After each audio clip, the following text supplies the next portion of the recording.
I never thought a text message meant for someone else would destroy 23 years of marriage, but there it was on Laura's phone at 6:50 a.m. on a Tuesday. Last night was incredible. I can't stop thinking about what we did in your husband's bed. Same time Thursday? My hands went numb. The phone nearly slipped from my grip as I stood in our kitchen, the morning coffee forgotten, steam rising uselessly into the air. Laura was still asleep upstairs in that same bed, our bed, where apparently I wasn't the only man who'd been lately. I'm David Brennan, 51 years old, senior project manager at a construction firm in Charlotte, North Carolina. 23 years married to Laura, father to 2 kids, Emily, 20, studying at UNC Chapel Hill, and Jake, 17, a high school senior with college applications pending. We had the house in the suburbs, the golden retriever, the annual beach trips to Hilton Head. We were supposed to be the couple that made it. The phone had buzzed while I was making coffee, and I'd picked it up thinking it was mine. They looked identical with the same black cases. That's how ordinary this morning had started. So ordinary that I couldn't tell my phone from my wife's. The sender's name read Tyler W., with a little heart emoji next to it. Tyler W. I scrolled up with shaking fingers, my heart hammering so hard I could hear it in my ears. The message history went back 4 months. 4 months of good morning texts, late-night exchanges, explicit messages about what they wanted to do to each other. Photos I couldn't bear to look at for more than a second. Plans coordinated around my work schedule, my business trips, even around family dinners. Meeting at the Residence Inn on Market Street at 2 p.m. He has that site inspection until 5. He was me. They'd been planning around my life like I was nothing more than an inconvenient obstacle. I recognized some of the dates. March 15th. I'd been at the Greensboro project site all day. March 22nd. I'd taken Jake to visit NC State's campus. April 3rd. My overnight trip to Raleigh for the quarterly meeting. She'd been sympathetic when I'd complained about the drive, had packed me snacks for the road, had kissed me goodbye at the door. My coffee maker beeped, pulling me back to the present. The sound felt obscene somehow, too normal for what I'd just discovered. I heard movement upstairs. Laura would be up soon for her morning yoga class. Tuesday and Thursday mornings at 9, she'd said. Except now, I wondered if there was any yoga class at all, or if Tyler W. had been the real Tuesday and Thursday morning appointment. Think, David. Think. Every instinct screamed at me to storm upstairs, to throw the phone in her face, to demand answers. But something stopped me. Maybe it was 23 years of learned caution, of being the steady one, the planner. Maybe it was the part of my brain that still worked in spreadsheets and project timelines, even in crisis. If I confronted her now, she'd have control of the narrative. She'd delete everything, coordinate stories with Tyler W., maybe even flip this around on me somehow. I'd seen it happen to other guys. Suddenly they're the bad husband who drove their wife away, who didn't pay enough attention, who deserved what they got. No, not this time. I opened my own phone and started taking pictures of hers. Every message, every photo, every damning piece of evidence. My hands steadied as I worked. This was just documentation, like photographing a construction site before starting a project. Clinical. Necessary. I heard the shower start upstairs. I had maybe 10 minutes. I went through her emails next, using the password I'd always known. Our anniversary date, which now felt like a sick joke. There were hotel confirmations, dinner reservations at restaurants she'd told me she'd gone to with her book club friends, credit card statements for a card I didn't know existed, full of charges at lingerie stores in the same hotels that appeared in her messages. Book club. Jesus Christ. How many times had I encouraged her to go, happy she was maintaining friendships, having her own life? You deserve a night out with the girls, I'd said, like an idiot. I forwarded everything to my personal email, then deleted the sent messages from her account. I put her phone back exactly where I'd found it on the counter, screen down, just as she'd left it. The shower shut off. I poured my coffee, added cream, stirred it slowly. My reflection in the kitchen window looked the same as it had 15 minutes ago. Same receding hairline, same tired eyes, same slight gut I kept meaning to work off. But I wasn't the same person anymore. Laura came downstairs 8 minutes later in her yoga pants and tank top, hair wrapped in a towel, smiling that same smile she'd smiled at me for 23 years. "Morning, honey," she said, kissing my cheek. Her lips felt like ice. "You're up early." "Couldn't sleep," I said. My voice sounded normal, steady. "Big day at the Pineville site." She poured her own coffee, added that ridiculous amount of sugar she always used. "I've got yoga, then lunch with Rebecca. I'll probably be home around 3. Rebecca. Was that another lie? Or was Rebecca covering for her? How deep did this go? "Sounds good," I said. "Have fun." She grabbed her keys and yoga mat, kissed me again, another knife in the gut, and headed for the door. "Oh, Laura," I called after her. She turned, eyebrows raised. "Yeah?" "Your phone." I held it up. "You almost forgot it." Her face went pale for just a fraction of a second before she recovered. "Thanks, babe. I'd lose my head if it wasn't attached." She took it from my hand, and I watched her walk out to her car, watched her check her phone immediately, watched her smile at whatever she saw there. Then I sat down at the kitchen table and started making a list. I had work to do. The doorbell notification pings on my phone at 2:17 p.m. on Thursday. I'm at the Pineville site reviewing foundation specs when the familiar chime cuts through the noise of concrete mixers and generators.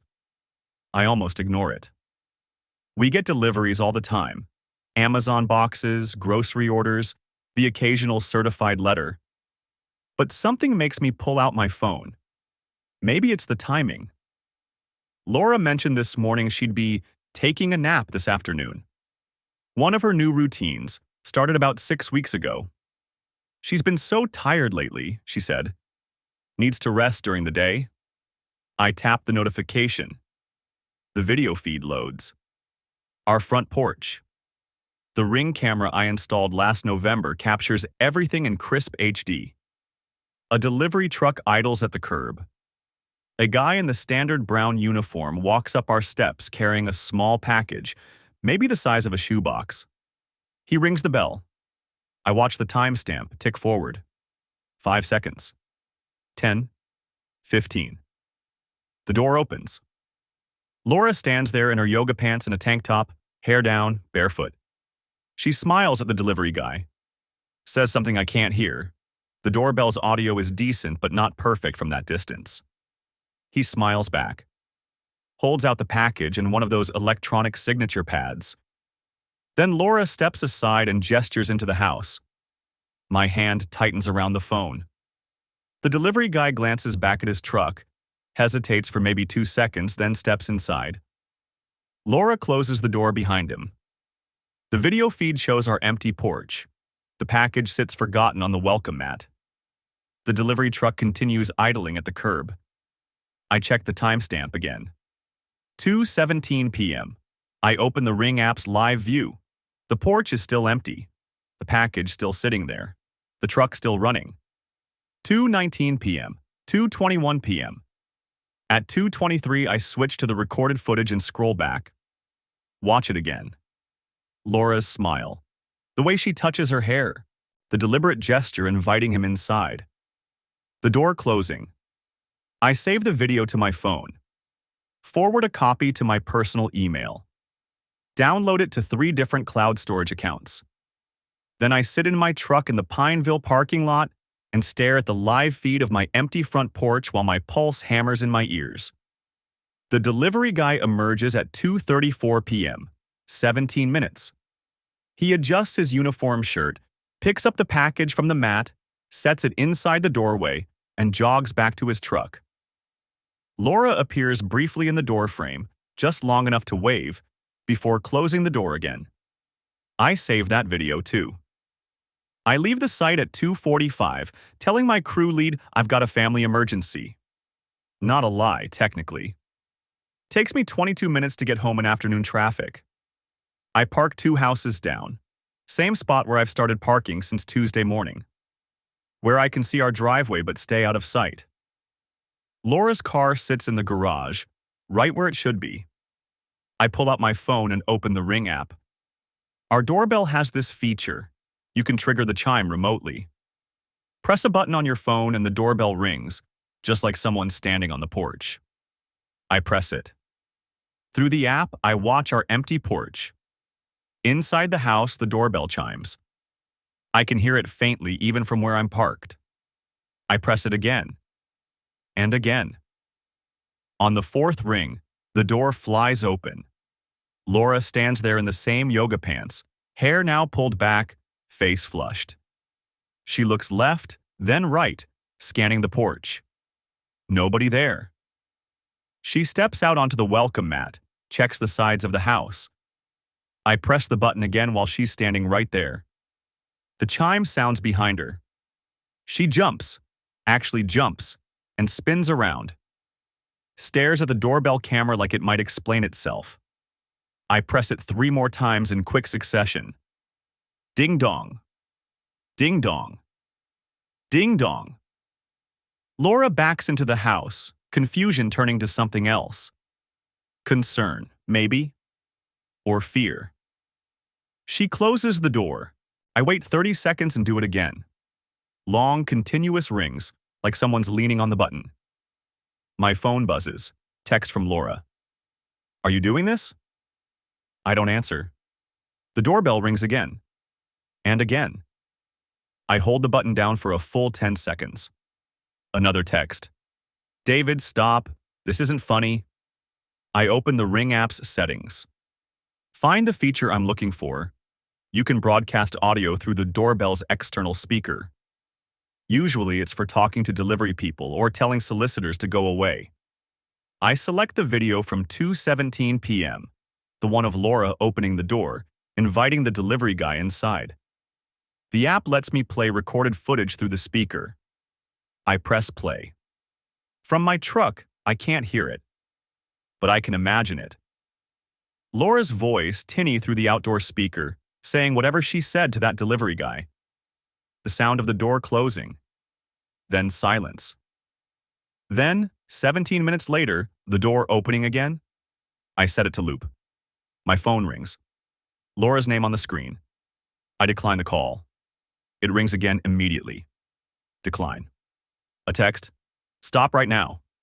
Another. David, please. Another. We need to talk. I sit in my truck and watch the live feed. Laura doesn't come back to the door. The porch stays empty except for the package. I can see it now, just inside the doorway where the delivery guy left it. At 3:15, I stop the loop. Pull up my contacts, find the customer service number for the delivery company printed on the side of the truck in the video. The automated system routes me through 3 menus before I get a human. Woman's voice, professional, slightly bored. Thank you for calling. This is Jennifer. How can I help you today? I need to report a driver, I say. Potential theft situation. Her tone sharpens. Can you describe the situation, sir? I have doorbell camera footage of one of your drivers entering my home without authorization while I was at work. He was inside for 17 minutes. When he left, he appeared to be concealing something under his shirt. Not entirely true, that last part. But not entirely false either. His shirt did look untucked when he came out. I see. Can you provide the date and approximate time? Today, between 2:17 and 2:34 p.m. I read off our address. And you have video footage? Crystal clear. I can send it to you right now if you provide an email address. She does. I forward the video while she's still on the line. I'm showing a delivery to your address at 2:18 p.m., she says. I hear keyboard clicks. Driver was, okay, I see the delivery was completed. You received your package? The package was left on the porch. The driver entered my home and spent 17 minutes inside with my wife while I was at work. Silence on the other end. Then, I understand, sir. I'm going to escalate this to our security department immediately. They'll be reviewing the footage and the driver's GPS data. Can I get a callback number? I give her my cell. Someone will contact you within 24 hours. In the meantime, if anything is missing from your home, please file a police report and reference this case number. She reads off a string of digits. I write them on a gas receipt. When I hang up, I have 4 more texts from Laura. I don't read them. Instead, I get out of my truck and walk to our garage. The side door, the one that doesn't make noise. Inside, I find the can of black spray paint I used last summer when Jake wanted to touch up his skateboard ramp. The doorbell camera sits at eye level next to our front door. Sleek black plastic, LED ring, wide-angle lens capturing our entire porch and most of the front yard. I shake the can. The ball bearing rattles inside. The first coat turns the lens opaque. The second coat covers the LED ring. The third, I just hold down the nozzle and cover the whole unit, top to bottom, thick black paint dripping down the door frame. My phone buzzes. The Ring app notification, motion detected at front door. Then, front door camera offline. I drop the spray can on the porch and walk back to my truck. Laura's calling again. I silence my phone and drive back to the Pineville site. The delivery company's security department calls at 9:07 a.m. Friday morning. Different voice, male, more serious. Mr. Brennan, this is Scott Williams from Driver Safety and Compliance. I've reviewed the footage you submitted. And? The driver has been terminated effective immediately. We have a zero-tolerance policy for unauthorized entry into customer homes. I want to apologize on behalf of the company. Appreciated. We'll also be conducting an internal investigation to determine if there are any other similar incidents on this driver's route. If you're missing any property, our insurance— Nothing's missing, I say. Just wanted you to know what your employee was doing on company time. Understood. Again, our sincere apologies. You should expect a formal letter and a service credit within 5 to 7 business days. I hang up and open my email. The divorce attorney I contacted Wednesday morning, Patrick Caldwell, came recommended by a guy I know from the Rotary Club, has sent his retainer agreement and initial consultation questionnaire. I print everything at the site office, sign where indicated, scan the documents back. Laura's been staying at her sister's place in Greensboro since Thursday night. She's sent 43 texts. I've read none of them. The doorbell camera is still covered in paint. I'm not planning to clean it. The smart home stays with me. I had my name on the mortgage, the deed, the utility accounts, the Ring doorbell subscription, the Nest thermostats. The whole connected ecosystem I set up over the past 3 years. She can ring someone else's bell. The spray paint can sat in the garage trash, still warm. I stood at the kitchen counter with my second cup of coffee, staring at my laptop screen where the doorbell app displayed an error message. Device offline. Check connection. Good. My phone buzzed. Not Laura this time. Her text count had stalled at 43 since yesterday afternoon. This was an unknown number. Mr. Brennan, this is Garrett Wilson, District Manager for Quick Ship Delivery. I need to speak with you regarding the complaint you filed yesterday about one of our drivers. Could you call me at your earliest convenience? I deleted it. Whatever corporate damage control they wanted to perform, I had no interest. The driver got what he deserved. Laura would get what she deserved. The rest was just noise. What I needed now was information. I opened my laptop and pulled up our cell phone account. Laura and I had been on the same family plan for 15 years. My name on the billing. Both phones visible in the account portal. I'd never had reason to check her usage before. Why would I? We were married. We trusted each other. I logged in and navigated to her line.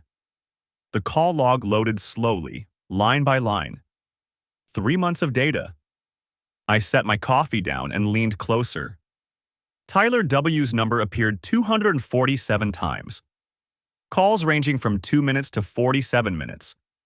Most of them during my work hours, 10 a.m. to 3 p.m., the sweet spot when I'd be buried in site meetings or vendor calls. A few late-night calls, too. Those would have been from the bathroom probably while I slept 10 feet away. But Tyler wasn't the only frequent number. I scrolled through the list, looking for patterns. Most entries were predictable. Her sister Diane, her mother, Emily, a handful of local numbers I recognized as her yoga studio, the dentist, the vet. Then I saw it. Another number, appearing 31 times over the past 3 months. Calls clustered on specific days, always Thursdays, always between 11 a.m. and 2 p.m. I copied the number and ran it through a reverse lookup. Brian Kowalski, Kowalski and Sons Plumbing. I sat back, stared at the name. We'd had a plumber out in February, leaking shower valve in the master bathroom. Laura had been home when he came. I'd paid the invoice, $340 for parts and labor. The guy had been professional, efficient, fixed it in under 2 hours. Apparently, he'd come back. 31 calls, 11 Thursdays. I opened our credit card statements again, the ones I'd already combed through for hotel charges. This time, I searched for anything related to plumbing. Nothing. No additional invoices, no follow-up charges. Because he wasn't here to fix anything. I pulled up the doorbell camera archive, the footage I'd already downloaded before bricking the device. I had 6 months of stored recordings on my hard drive, every motion-triggered clip automatically saved to the cloud and synced to my laptop. I started scanning through Thursdays.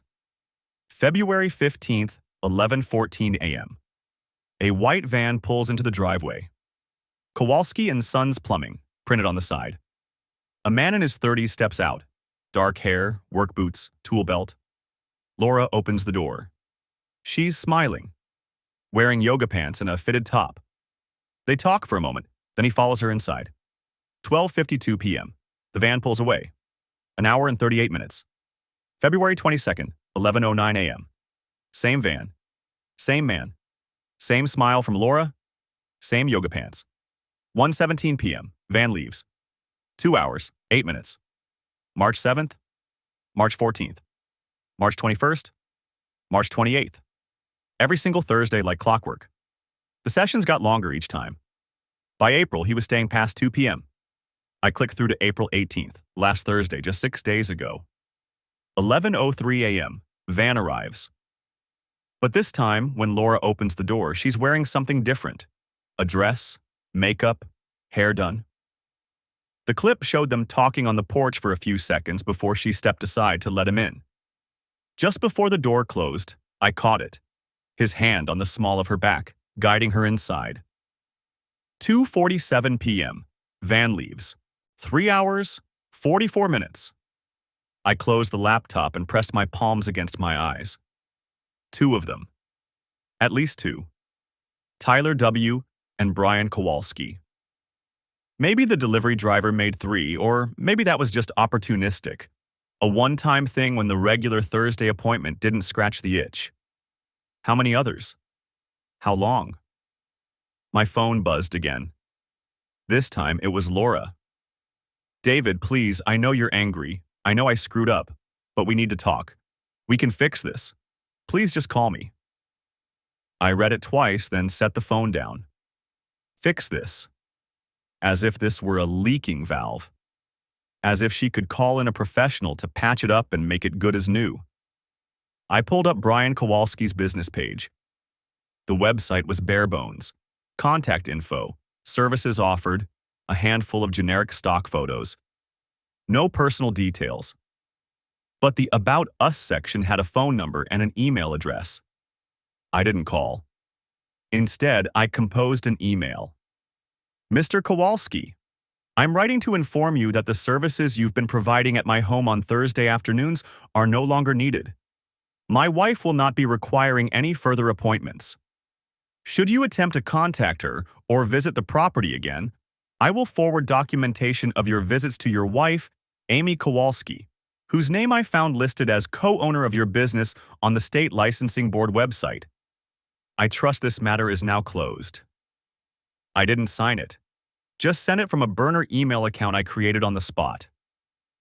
30 seconds later, I did the same search for Amy Kowalski. Found her Facebook page in under a minute. Public profile. Photos of her and Brian at their daughter's soccer game. Brian in his work truck, smiling. Amy holding a happy anniversary sign, 15 years. I saved the profile link, just in case.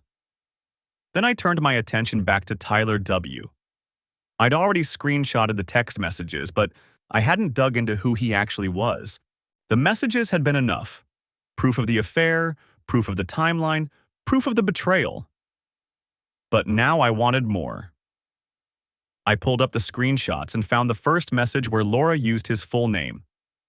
Tyler, I can't wait to see you tomorrow. His response, same babe, I'll grab us a room at the usual place. The usual place. That would be the Residence Inn on Market Street, 180-47 charged to Laura's secret credit card over 4 months. I opened LinkedIn and searched Tyler plus Charlotte. Took me less than 5 minutes to find him. Tyler Weston, 38 years old. Sales manager at a commercial real estate firm downtown. Divorced, according to his Facebook relationship status. No kids. His profile photo showed a guy in a suit, grinning like he'd just closed a deal. Slicked back hair. Too much teeth. I clicked through his photos. Most were generic. Office events, golf outings, bar nights with buddies. But then I found one from March 23rd. A restaurant. Dim lighting. Tyler sitting across from a woman. Laura. She was laughing, wine glass in hand. The caption read, "Great night with great company." 14 likes, 3 comments. "Lucky guy," from someone named Jeff. "She's a catch, man," from someone named Danny. "When's the wedding?" from someone named Rob. The wedding. I stared at the screen until the words blurred. They were public, not hiding, not sneaking, just out, together, like a normal couple. While I was home with Jake, helping him study for his calculus exam, I screenshotted the photo, added it to the folder. My phone buzzed. Another text from Laura. "I'm coming home tomorrow to get some things. I'll be there around noon. Please don't make this harder than it has to be." I typed back, my first response in 2 days. "The locks are changed. You're not coming inside. Anything you need, you can request through your attorney. Do not show up here." I hit send. 3 dots appeared immediately. Disappeared. Appeared again. Then, "You can't keep me out of my own house, David." "It's not your house anymore. My name is on the deed. Sole owner as of this morning. Check the county records." That was a bluff. The deed transfer would take weeks, and I'd need a court order first. But she didn't know that. The 3 dots vanished. No response. I stood up, walked to the window, looked out at the driveway where Brian Kowalski's van had parked 11 times. Where Tyler W. had probably parked too, on days I didn't have footage. Where the delivery driver had parked 3 days ago. My house, my driveway, my bed. I pulled out my phone and called my attorney, Julie Preston. She answered on the second ring. "David, I was just about to call you." "I need to add something to the filing," I said. "There's more than one affair." A pause. "How many more?" "At least 2, maybe 3. "Do you have documentation?" "Phone records, doorbell footage, social media posts, credit card statements." "Send me everything." "I will, but there's something else." I turned away from the window. "I want her out of the house permanently. No access, no visits, no claims to the property." "David, we've talked about this. North Carolina is an equitable distribution state. Even if she's at fault, she's entitled to—" "I don't care what she's entitled to. Find a way." Julie sighed. I'll do what I can. But you need to prepare yourself for the possibility that just find a way. I hung up. The house was silent. Jake wouldn't be home from school for another 3 hours. Emily was still at UNC, unaware that her family was imploding. I sat back down at the laptop and opened the folder labeled Evidence. 43 screenshots, 6 video files, 12 credit card statements, 3 hotel confirmations, 2 affairs, maybe 3. 23 years of marriage. I added Brian Kowalski's phone records to the folder. Added the LinkedIn profile for Tyler Weston. Added the restaurant photo. Then I started drafting an email to Amy Kowalski. The email from Brian Kowalski's wife arrived at 11:23 p.m. on Friday. I was sitting in the den, laptop open, working through the spreadsheet I'd created. A timeline of Laura's movements, cross-referenced with phone records, credit card charges, and doorbell footage. 3 weeks since I'd kicked her out. 3 weeks of silence from my end while she sent increasingly frantic texts that I screenshotted and filed away without responding. The subject line read, "We should talk."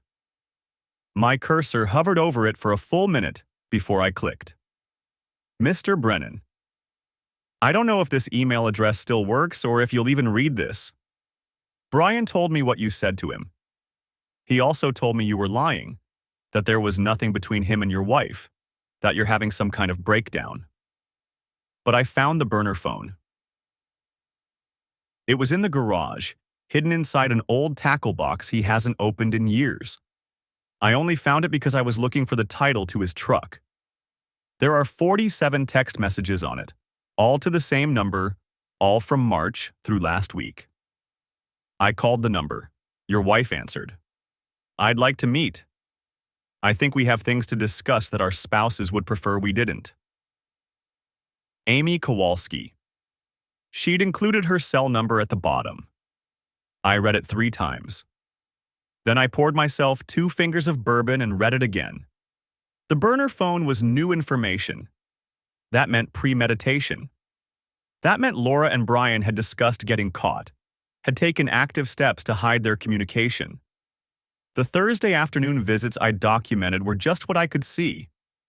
How many other times had they met when I wasn't monitoring? I picked up my phone and stared at Amy's number for a long time. This was a line I hadn't crossed yet. Everything I'd done so far, the documentation, the lawyer, even spray painting the doorbell camera, had been about protecting myself, building my case. But talking to Amy Kowalski would be different. That would be offensive action. That would be about making sure Brian felt the same devastation I did. I dialed before I could talk myself out of it. She answered on the second ring. Mr. Brennan? David. And yeah, it's me. Thank you for calling. Her voice was steady, controlled. I recognized the tone. It was the same one I'd been using for 3 weeks. The voice of someone holding themselves together through sheer force of will. I wasn't sure you would. When did you find the phone? Wednesday night. I confronted him Thursday morning. He denied everything at first, said it was for work, that his company required a separate line for client calls. But the texts, she paused. I heard her take a breath. They're not work-related. No, they wouldn't be. He's been lying to me for months. Every Thursday he told me he had jobs in your neighborhood. Said the houses there were old, lots of plumbing issues, sometimes took all afternoon. I never questioned it because the money was good and he always came home. I took a drink. He came to my house 11 times between January and April. Always Thursdays. Always when I was at work. The visits averaged 3.5 hours. Silence on her end. Then, Jesus Christ. Yeah? How did you find out?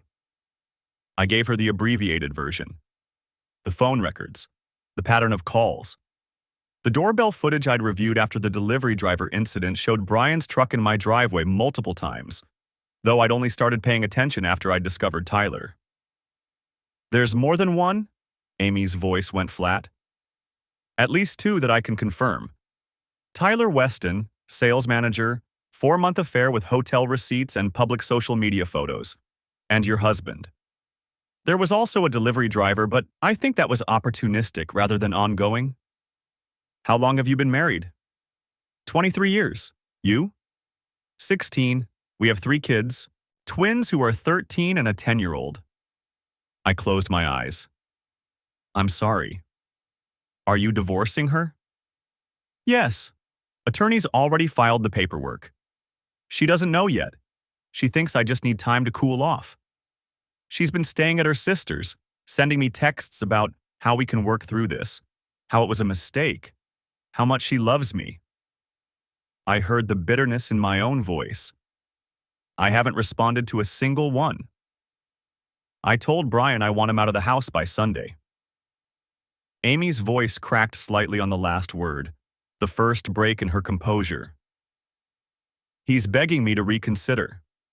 Says it meant nothing. Says she pursued him. That's interesting because Laura told me Tyler pursued her.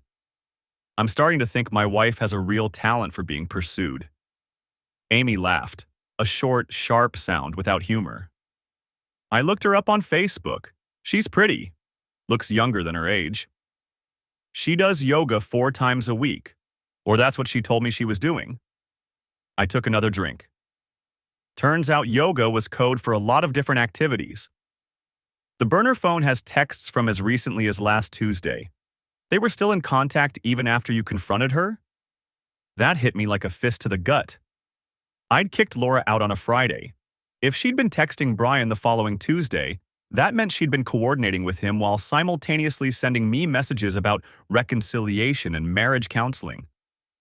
I didn't know that, I said quietly. I'm sorry. I thought, no, it's fine. It's good information. I set down my glass before I could throw it. What did the text say? That she missed him, that her husband was being unreasonable, that she needed to see him. Amy's voice hardened. He told her he couldn't, that it was too risky, that his wife was already suspicious. She sent him a photo of herself in lingerie with a message saying she'd make it worth the risk. I stood up and walked to the window. Outside, the street was quiet, normal. Porch lights on, cars in driveways, people living their regular lives while mine had become something I didn't recognize. Did he respond? He said he'd think about it. That was the last message. Amy cleared her throat. I found the phone the next day. What do you want from me, Amy? The question came out harsher than I'd intended, but she didn't flinch. I want to know everything. I want to see the evidence you have. I want dates and times and proof that I can use when he tries to convince me I'm crazy or overreacting or misunderstanding what I saw. I can give you that. And I want... She hesitated. I want to know I'm not alone in this. Brian keeps telling me I'm destroying our family over nothing, that I'm being dramatic. His mother called me today and said I should be more understanding, that men make mistakes. I need to know I'm not the one who's wrong here. You're not wrong. I pressed my forehead against the cool glass. And you're not alone. We talked for another 40 minutes. I sent her screenshots of the phone records showing the 31 calls between Laura and Brian. The doorbell footage timestamps, the pattern of Thursday visits. She sent me photos of texts from the burner phone, including the lingerie picture Laura had sent. My wife, in black lace I'd never seen before, posed in what looked like a hotel bathroom based on the generic white tiles visible in the background. The message beneath it. Thursday afternoon? I'll be waiting. The photo was dated 5 days after I discovered the Tyler texts. While I'd been sitting at my desk at work, trying to function normally while my world collapsed, Laura had been in a hotel room taking photos for another man. I'm meeting with my attorney Monday, Amy said. I'm filing for divorce and full custody. Brian can have supervised visitation if he wants to see the kids. Good. What about you? What's your next step? I looked at the spreadsheet on my laptop screen, the timeline I'd built, the evidence I'd compiled. 3 weeks of methodical documentation while Laura thought I was just sulking. Laura's supposed to come by Sunday afternoon to pick up some of her things. She doesn't know I changed the locks. She thinks she still has a key that works. Are you going to let her in? I'm going to let her try the key first. Let her stand there on the porch, realizing it doesn't work. Then I'm going to open the door and serve her the divorce papers in person. I smiled without humor. I want to see her face when she understands this isn't something she can charm or cry her way out of. I wish I could be there to see that. I'll take notes. We ended the call a few minutes later with a promise to stay in touch. Amy wanted to coordinate our divorce timelines, make sure Laura and Brian couldn't get their stories straight. I wanted access to whatever else she found on that burner phone. After we hung up, I sat in the dark den for a long time, looking at the lingerie photo Amy had sent me. My wife. The woman I'd built a life with. The mother of my children. Posing for a plumber she'd been sleeping with while I was at work. I forwarded the photo to my attorney with a time-stamped note about when it was sent. Then I added it to my evidence folder and updated my spreadsheet. Sunday was 2 days away. The UPS truck pulled up to my curb at 2:14 p.m. on Thursday. I watched from the living room window as a different driver, younger, black guy with neat cornrows, hopped out with a single box. He scanned it, set it on the porch, rang the bell, and was back in his truck before the chime finished playing through my phone app. 17 seconds, door to door.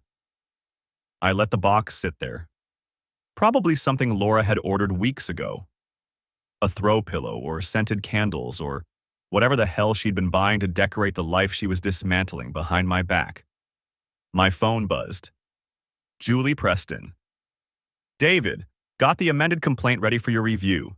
Sending it now. Also heard back from the forensic accountant. She can start Monday if you're ready to move forward. How much? Retainers $5,000. But if Laura's been hiding assets or moving money, Diane will find it. She's pulled banking records that made opposing counsel weep. I thought about the secret credit card. The cash withdrawals I'd found, $200 here, $300 there, always from ATMs near that residence inn. 4 months of careful deception, 4 months of planning around my work schedule and the kids' activities. Do it, I said. I want to know where every dollar went. Smart. One more thing. I got a call from an attorney named Paul Vickers. Says he represents Laura and wants to discuss terms. My hand tightened on the phone. She lawyered up. As of this morning, he's asking for a meeting before Sunday. Says his client is willing to negotiate a fair settlement if we can avoid unnecessary drama. Julie's tone made it clear what she thought of that phrase. Your call, David. We can meet or stick to the plan. I pictured Laura somewhere, maybe at Rebecca's house, maybe in some hotel room, rehearsing her victim story. How I'd locked her out of her own home. How I'd overreacted to a misunderstanding. How she deserved half of everything because that's what the law said. What happens if we meet? Vickers will push for mediation. Laura probably wants to avoid court, avoid the kids finding out the details. He'll offer something that sounds reasonable, maybe 60-40 split, shared custody of Jake even though he's almost 18, some kind of alimony arrangement. Make it sound like she's being generous. And if we don't meet? We serve her Sunday as planned. She can respond through her attorney. Everything goes on the record. Discovery gets ugly. We subpoena phone records, financial statements, witness depositions. Could take 8 months to a year, but we document everything. Through the window, I watched a minivan slow down, the driver craning her neck to look at my spray-painted doorbell camera. Neighborhood gossip was probably already circulating. The Brennans having problems. Did you see their doorbell? Heard she's staying with Rebecca. Let them talk. No meeting, I said. She had 4 months to be honest with me. She doesn't get to negotiate now. Understood. I'll let Vickers know we'll see him in court. Oh, and David, change your passwords. All of them. Email, banking, credit cards, streaming services, everything. If she had access before, she might try to gather her own evidence. After we hung up, I spent an hour doing exactly that. New passwords for the mortgage account, the investment portfolio, my work email, even the damn Netflix account. Each change felt like sealing another door, another piece of the shared life we'd built becoming solely mine. The house felt different now. Quieter. I'd always thought of silence as peaceful, but this was something else. The absence of her. No yoga mat by the door, no coffee cup with lipstick prints in the sink. No phone charging on her nightstand. I'd stripped the bed Tuesday night, couldn't stand looking at those sheets. The new ones were plain gray, nothing like the floral pattern Laura had picked out at HomeGoods. That set was in a garbage bag in the garage, waiting for trash day. My phone rang again. Unknown number. Mr. Brennan, this is Kevin Walsh, District Manager for UPS. I'm calling about the complaint you filed regarding one of our drivers. I sat up straighter. Yeah? We completed our investigation. The driver in question, Jeremy Phillips, has been terminated effective immediately. We take these violations extremely seriously. Our drivers are not permitted to enter customer homes under any circumstances, and the length of time he spent at your residence violated multiple company policies. Good. I want to apologize personally for this incident. We're implementing additional training protocols to ensure this doesn't happen again. If you'd like, I can arrange for a different driver to handle your route going forward. That won't be necessary. I paused. Did he say anything? During the investigation? Walsh hesitated. I can't discuss personnel matters in detail, but he did claim the homeowner invited him inside. Said she needed help moving a heavy box to the basement. Our position is that, even if true, he should have declined and reported it to dispatch. Help moving a box. Jesus Christ. Appreciate the call, I said, and hung up. So that made 3. Tyler Weston with his sales conferences and hotel rooms. Brian Kowalski with his Thursday plumbing appointments. Jeremy Phillips with his 17-minute delivery. And maybe others I hadn't found yet. I pulled up the doorbell footage again, scrolling back through weeks of recordings. Most of it was mundane. Amazon deliveries, neighbors walking dogs, kids selling fundraiser chocolate. But now I was looking for patterns. Times when Laura was home alone. Vehicles I didn't recognize. There. March 14th, 10:23 a.m. A white Toyota Camry pulling into the driveway. Man in his 30s, polo shirt and khakis, carrying what looked like a clipboard. He rang the bell, Laura answered. They talked for maybe 30 seconds. Then she let him inside. He didn't come out for 42 minutes. I downloaded the clip, checked the date against my calendar. I'd been in Greensboro that day, meeting with the structural engineer about foundation issues on the Pineville site. Left at 7 a.m., didn't get home until after 6. Rewound further. February 9th, same white Camry. February 23rd, March 2nd. Always mid-morning, always when I was at work. I zoomed in on the license plate, but the resolution wasn't quite good enough. Could maybe make out the first 3 characters, JKF or JKP, but the rest was blurred. My phone buzzed with a text from Amy Kowalski. Found more on Brian's burner. He called your wife 47 times last month, most after 10 p.m. Want screenshots? Yes, I typed back. Everything you've got. 3 dots appeared, disappeared, appeared again. He told me he's going to his brother's place in Asheville for a while. Says he needs space to think. I told him to make it permanent. I'm sorry, I wrote, and meant it. Don't be. You did me a favor. Better to know. The screenshots came through a minute later. Call logs showing Brian's number and Laura's, sometimes talking for an hour or more. Texts that made my stomach turn. Her asking when he could come over again. him complaining about his wife not understanding him, both of them laughing about the plumbing emergency excuse. I forwarded everything to Julie Preston with a note. Subject for deposition. By 4 o'clock, I had a migraine forming behind my left eye. Hadn't eaten since breakfast. Hadn't slept more than 3 hours any night this week. The house was too quiet and too loud at the same time. Every creak and settling noise making me look up, half expecting Laura to walk through the door with some explanation that would make sense of all this. But there was no explanation that would work. No words that could reshape 4 months of deliberate betrayal into something forgivable. I made coffee, burned my tongue on the first sip, dumped it in the sink. Jake would be home from school soon. I'd been dodging his texts all week. He knew something was wrong, but I kept saying work stress, project deadlines, nothing to worry about. Sunday, he'd be back from his friend's house and I'd have to tell him. Tell him his mother wouldn't be living here anymore. Tell him enough of the truth without destroying him with the details. Emily would need to know too. She'd be home for summer break in 3 weeks, expecting to find her family intact. The doorbell chimed. The actual doorbell this time, not the app notification. I looked at my phone out of habit, forgetting I'd spray-painted the camera black. Through the peephole, Rebecca Thompson, Laura's book club friend, standing on my porch with her arms crossed. I opened the door halfway. Rebecca. We need to talk, David.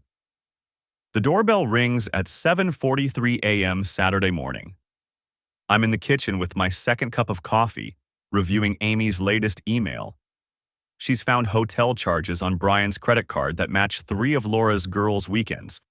When the chime sounds through the house, the spray-painted camera is dead, so I pull up my phone and check the backup system I installed Wednesday. A cheap wireless camera hidden in the porch light fixture that Laura doesn't know exists. Rebecca Thompson stands on my front porch. I freeze with the coffee cup halfway to my mouth. She's wearing jeans and a sweater, her dark hair pulled back, and she's holding a manila envelope.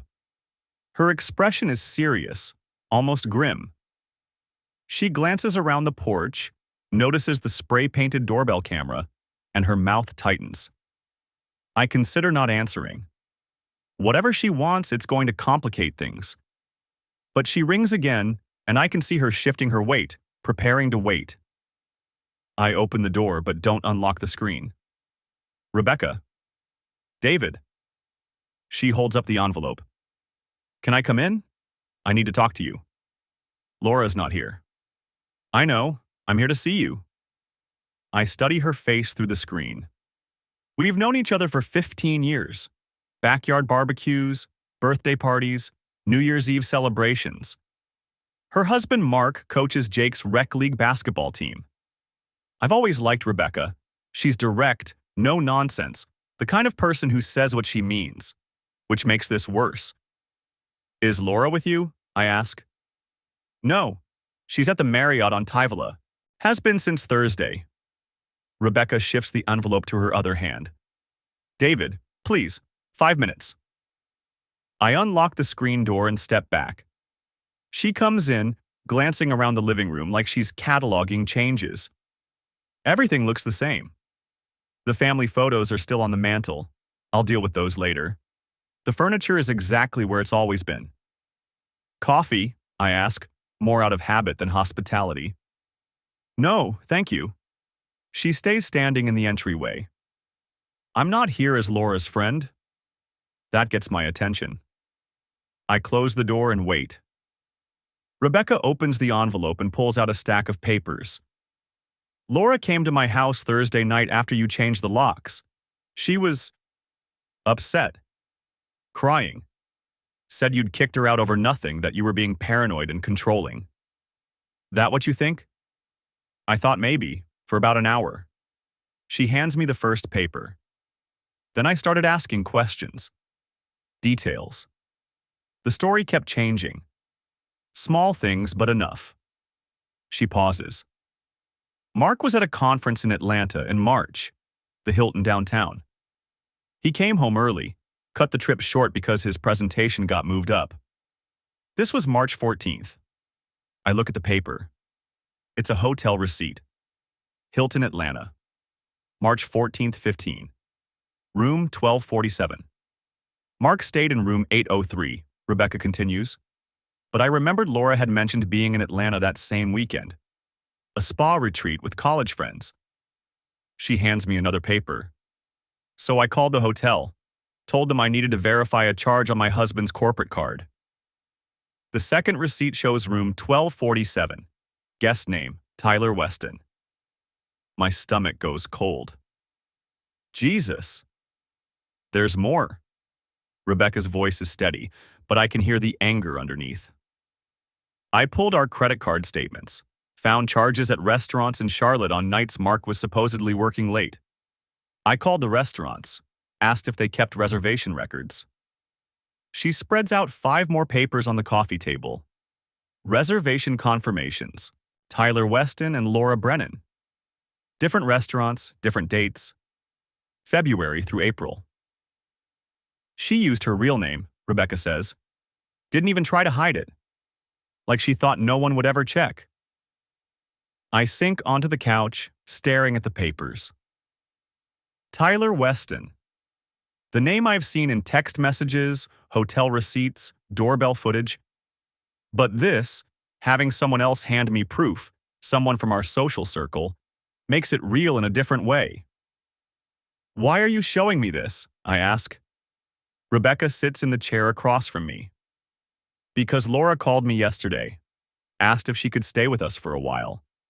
Said you were being unreasonable, that marriage counseling could fix this, that she'd made one mistake and you were throwing away 23 years. One mistake. That's what she said. Rebecca's jaw tightens. I told her I needed to think about it. Then I spent last night going through everything. Credit cards, phone records, calendar entries. Mark's been traveling a lot this year. Conferences, site visits, training seminars. And almost every time he was gone, Laura had some event. Book club, yoga retreat, girls' weekend. She pulls out her phone and shows me a spreadsheet. 2 columns. Mark's travel dates and Laura's activities. They line up almost perfectly. I don't think she was seeing Tyler those times, Rebecca says quietly. The charges don't match. Different cities, different patterns. She looks at me. David, how many others are there? 3 that I know of for certain. Tyler. A plumber named Brian Kowalski. His wife and I have been comparing notes. And a UPS driver who got fired after I reported the doorbell footage. I pause. There's possibly a 4th. White Camry, visited at least 4 times. Haven't identified them yet. Rebecca closes her eyes. God. Did you tell Mark? Not yet. He's in Denver until Monday. She opens her eyes. But I will. And I'm going to tell him what I found about Laura, too. He deserves to know who he's been inviting into our home, who our kids have been around. I pick up the restaurant receipts, studying the dates. These don't match the hotel visits. Different pattern entirely. I know. That's what made me realize. Rebecca leans forward. David, I think she was using my house when Mark was traveling and I was at work. She has a key. We've traded keys for years for emergencies. I checked my security system logs. She shows me her phone again. A different app, showing entry records. The front door, disarmed and rearmed. Dozens of entries on days when Rebecca wasn't home. Most of these are probably legitimate, Rebecca says.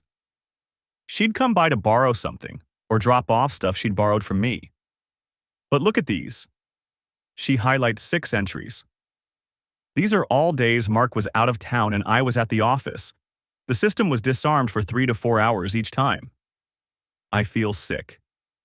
She brought them to your house. That's my guess. Safer than hotels.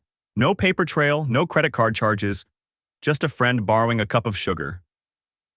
Rebecca's voice is bitter. I gave her that key 8 years ago.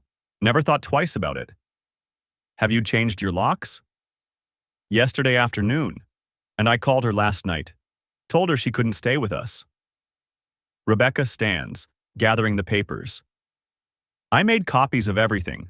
These are yours. I thought you might need them for your attorney. I take the stack, feeling the weight of it. More evidence. More proof of betrayal that extends beyond my marriage into our entire social network. Thank you. Don't thank me.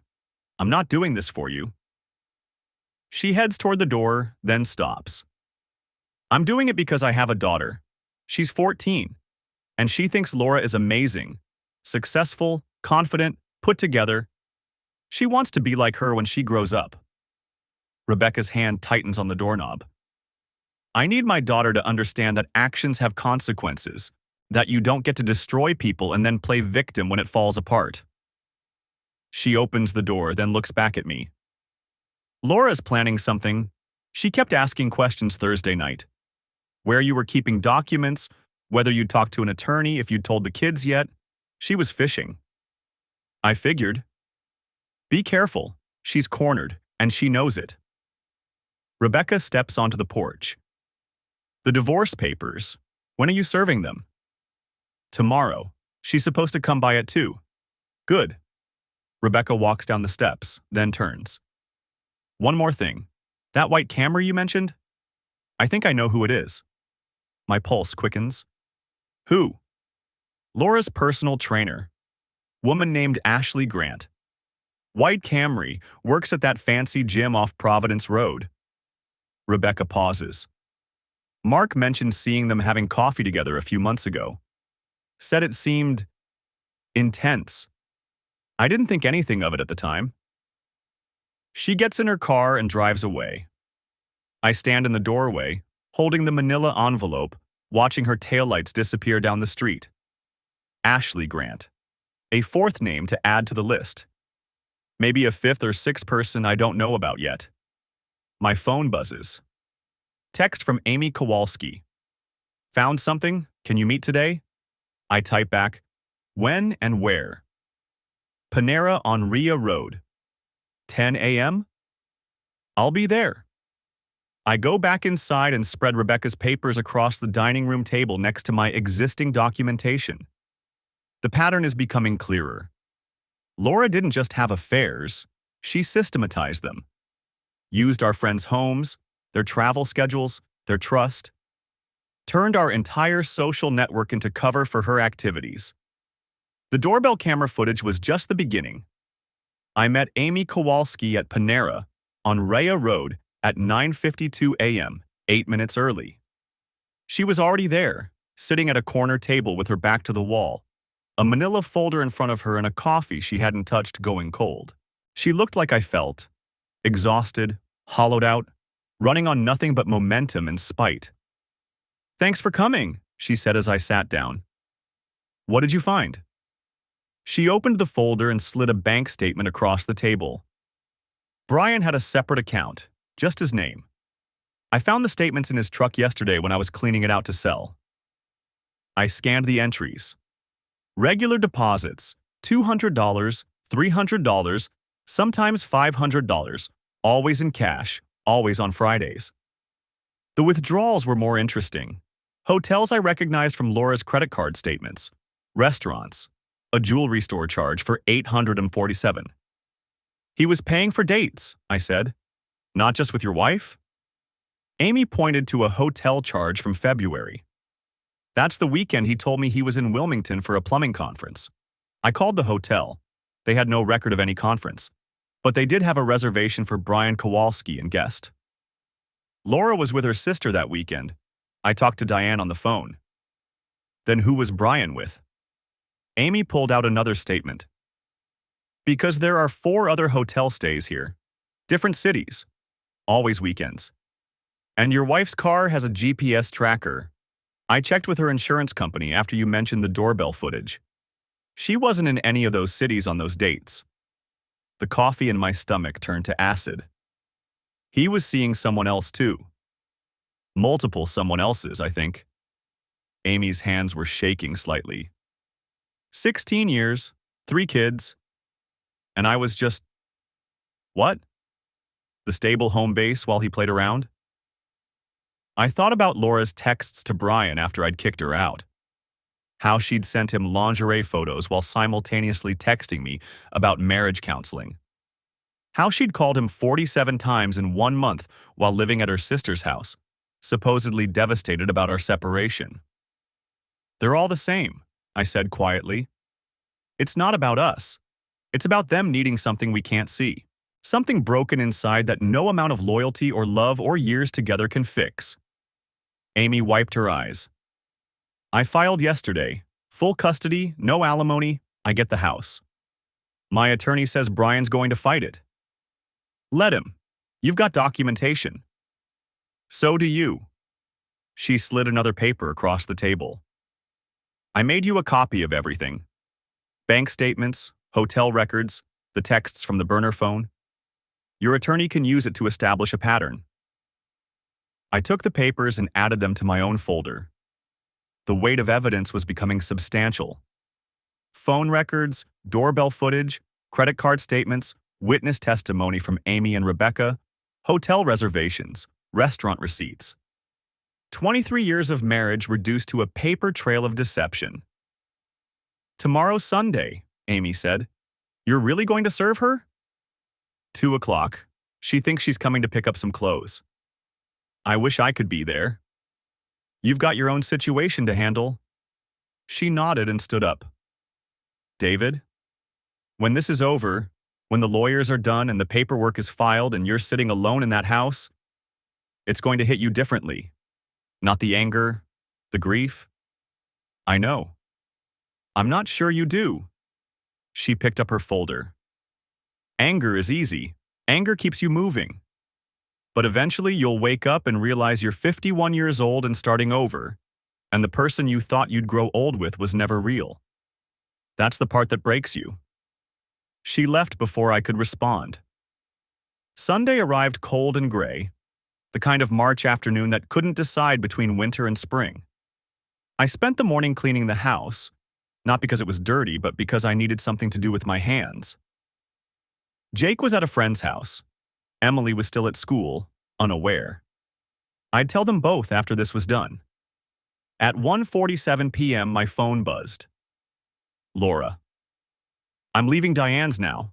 Be there in 20 minutes. I didn't respond.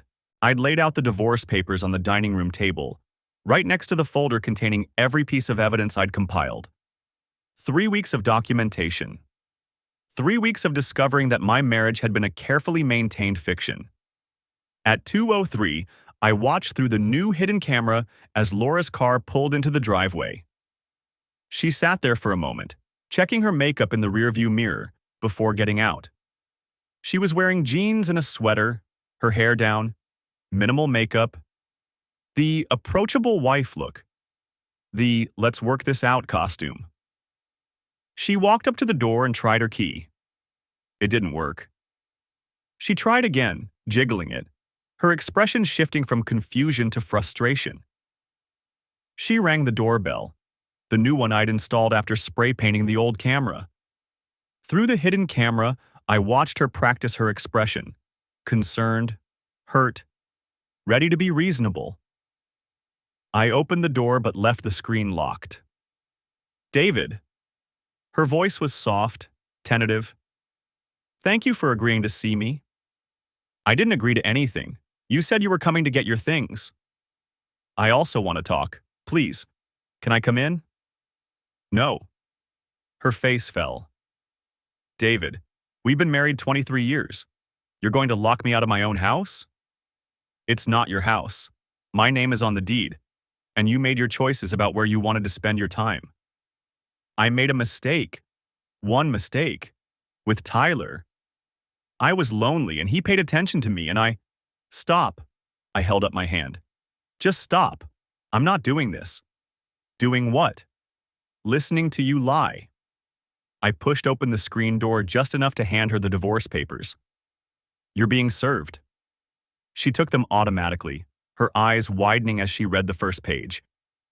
You're actually filing? Read page 4, the ground section. She flipped through, her hands starting to shake. I'd listed everything. Adultery with Tyler Weston, adultery with Brian Kowalski, adultery with Jeremy Phillips, suspected adultery with Ashley Grant, and at least 2 other unidentified individuals.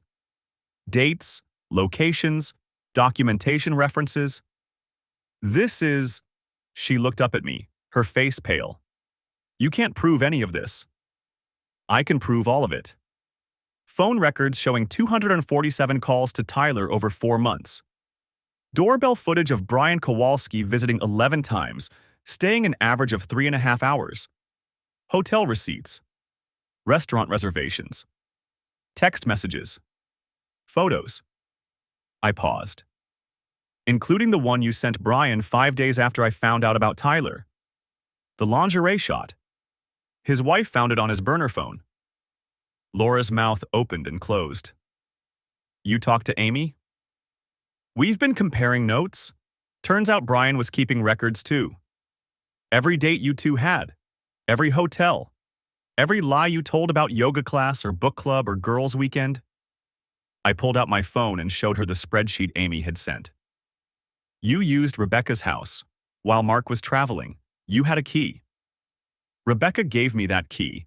For emergencies, not for bringing your affairs into her home. I put the phone away. She knows.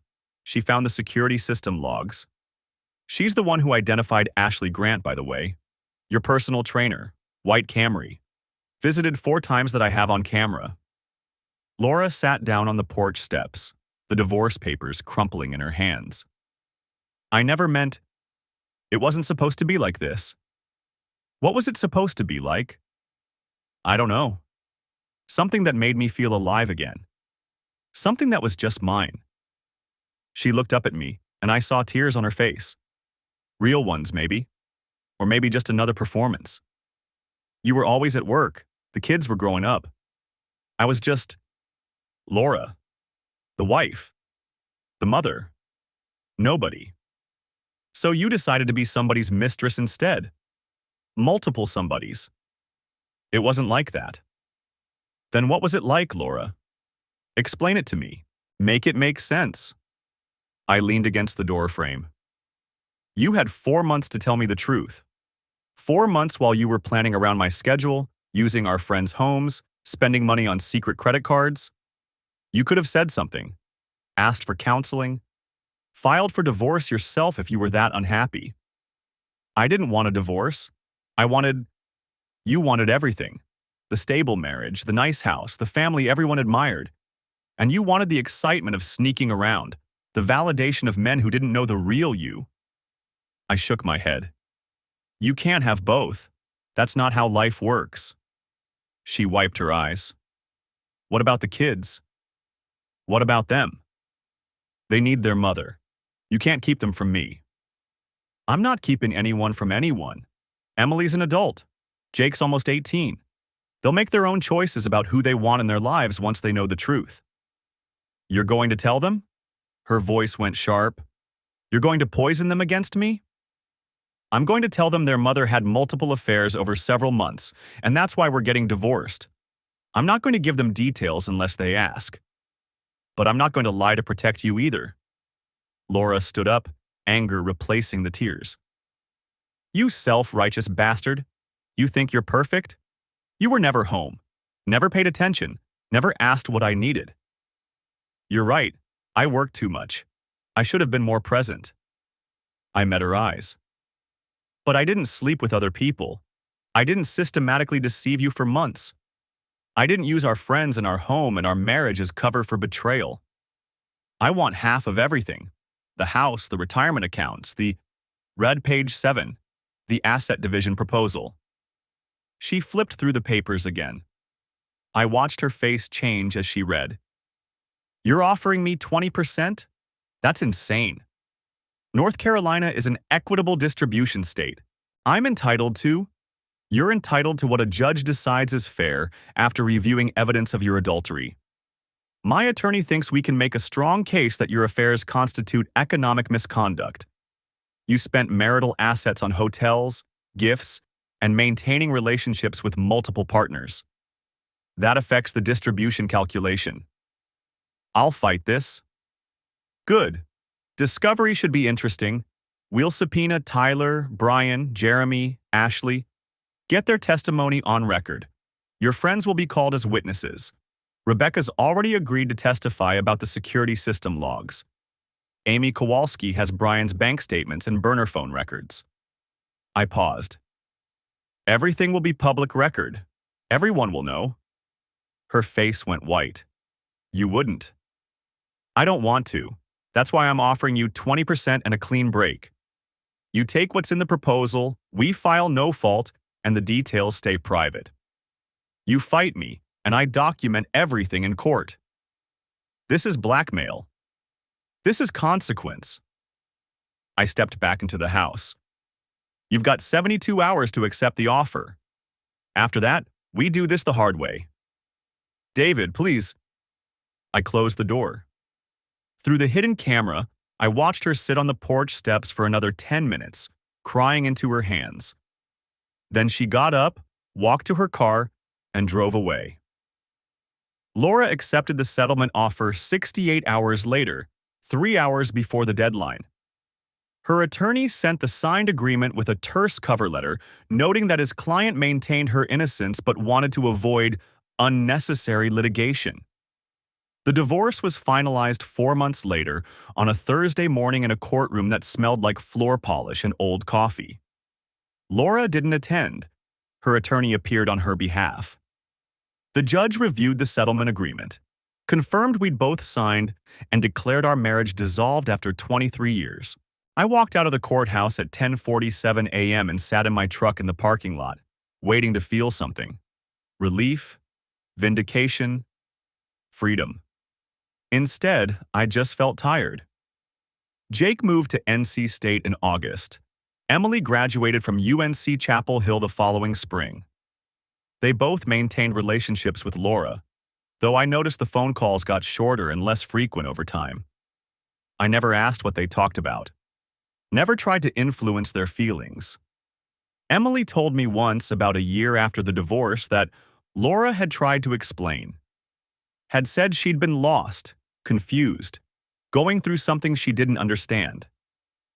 Emily had listened politely and then asked her mother if she'd ever considered that her children might have needed her during those months she was finding herself.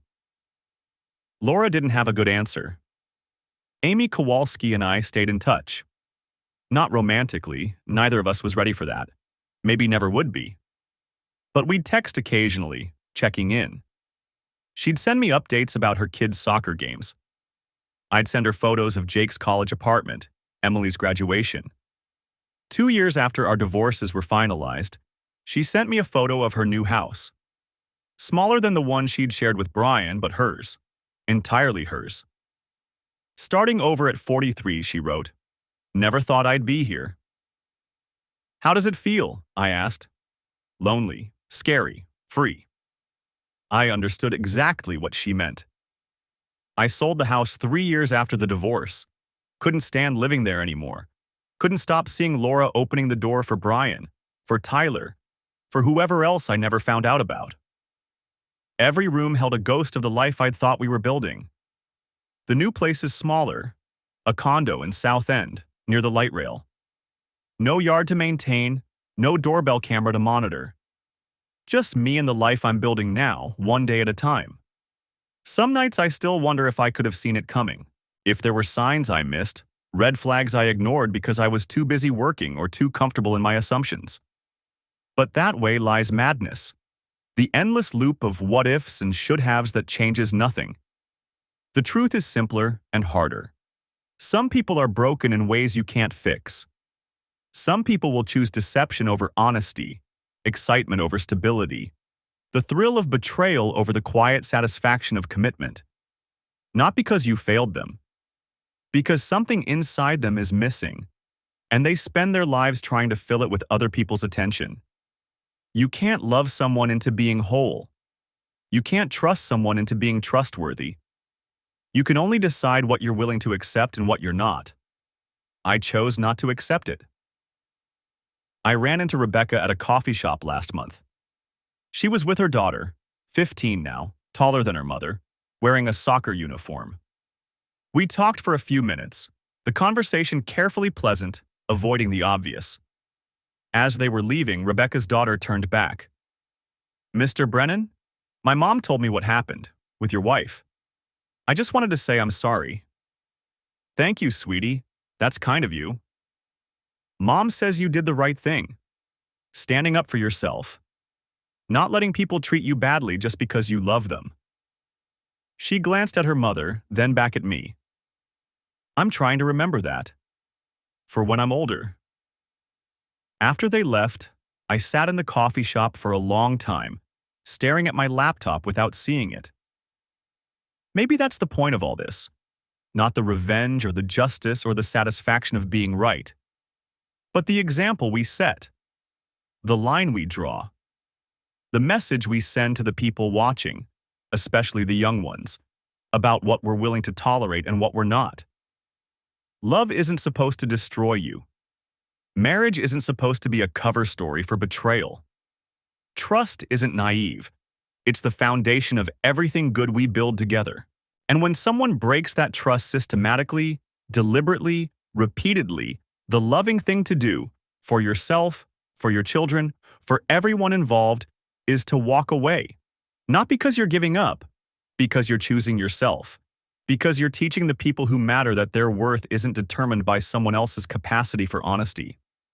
Because sometimes the bravest thing you can do is admit that the life you thought you had was never real, and start building something true. I'm 54 now. Single. Starting over in ways I never imagined I'd have to at this age. Some days are harder than others. Some nights the condo feels too quiet, too empty, too much like failure. But it's not failure, it's survival. It's choosing reality over comfortable lies. It's understanding that you can't build a life with someone who's building a different life behind your back. Laura texts me sometimes. Birthday wishes for the kids. Questions about tax documents. Once, late at night about 6 months after the divorce was final, a long message about how sorry she was, how she'd been in therapy, how she understood now what she'd thrown away. I read it once and deleted it. Some apologies come too late. Some damage can't be repaired. Some people need to live with the consequences of their choices just like the rest of us. I hope she found whatever she was looking for. I hope Brian and Tyler and Jeremy and Ashley and whoever else was part of her secret life gave her what she needed. But I also hope she understands what it cost. Not just the marriage or the house or the family she fractured, but the trust of everyone who ever believed in her, the respect of her children, the life she could have had if she'd chosen honesty over deception. That's the real price of betrayal. Not the divorce settlement or the legal fees or the public shame. It's waking up every day knowing you destroyed something good because you couldn't control yourself. Knowing your children look at you differently. Knowing you'll never get back what you threw away. I don't wish her pain. I don't wish her suffering. But I don't wish her happiness either. I wish her understanding. I wish her growth. I wish her the wisdom to never do to someone else what she did to me. And I wish myself peace. The kind of peace that comes from knowing I did the right thing, even when it was hard. From knowing I documented everything, protected myself, and refused to be gaslit into accepting a false narrative. From knowing that when my children are older, when they're building their own relationships and facing their own challenges, they'll remember that their father stood up for himself. That he didn't accept betrayal just because it was easier than fighting back. That's the lesson I want them to carry forward. Not that love fails. Not that marriage is doomed. Not that people can't be trusted. But that you teach people how to treat you. That boundaries matter. That self-respect isn't selfish, it's necessary.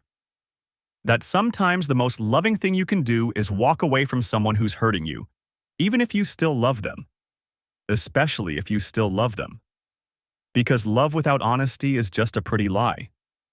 And I'm done with lies.